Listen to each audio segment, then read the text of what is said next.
Good morning. It's March 26th, 2020. We're still in the middle of the coronavirus pandemic. I don't want to talk for a long time about it, but I just have one thought this morning after observing interactions with people, after observing news reports, seeing what's going on, the panic, the fear, the lack of decency amongst everyone. This is a scary time with this coronavirus. No question of it. People are afraid. You have a right to be afraid. But what we don't have a right to be is ridiculous. There's a lot of ridiculousness going on.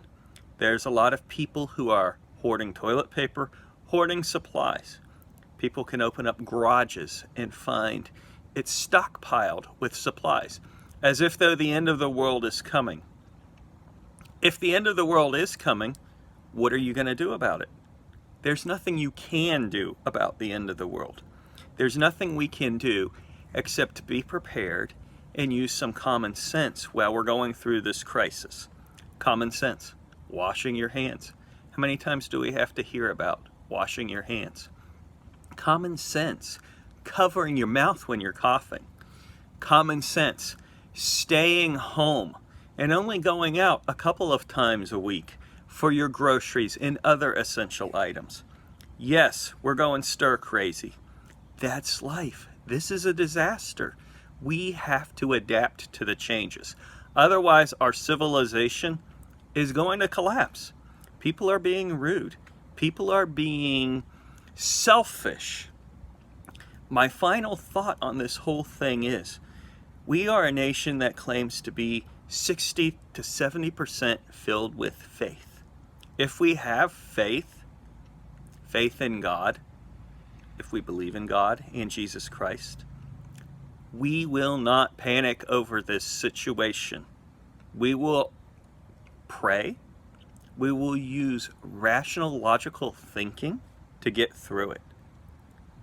I'm so saddened when I see people hoarding and fighting and doing ridiculous things like coughing on vegetables as a joke in a grocery store and seeing that store has to throw away $35,000 worth of food that people could be eating. This is not a time for ridiculousness, silly pranks, jokes, or doing what I want to do because it feels right. This is a time for level-headedness, thought, and taking care of your fellow human being. This is a time where I just touched my face, I know, but I haven't been in public today. I've only been in my own house. This is a time, though, where if you have faith, you will show that faith by living the best life you can. Even our churches are panicking. They've closed down. They're afraid. Afraid of what? Afraid of spreading a disease? If the elderly would heed the warnings and stay put, and if those with compromised immune systems would stay put and only go out in a minimal circumstance, go out to get the supplies you need. You may not get everything you want, but you can get what you need to survive through this. If we would use rational, logical thinking, we can get through this. But right now, we are a society that is reverting back to a caveman mentality, and it's a horrible situation. Use your head, pray, meditate, spend time with the family. But above all else, don't panic, don't be in a rush, and don't go out 100 times during the week. Stay in, relax, play some games, read a book, enjoy life. In some areas, it's a beautiful springtime right now. So with that, relax. We will get through this.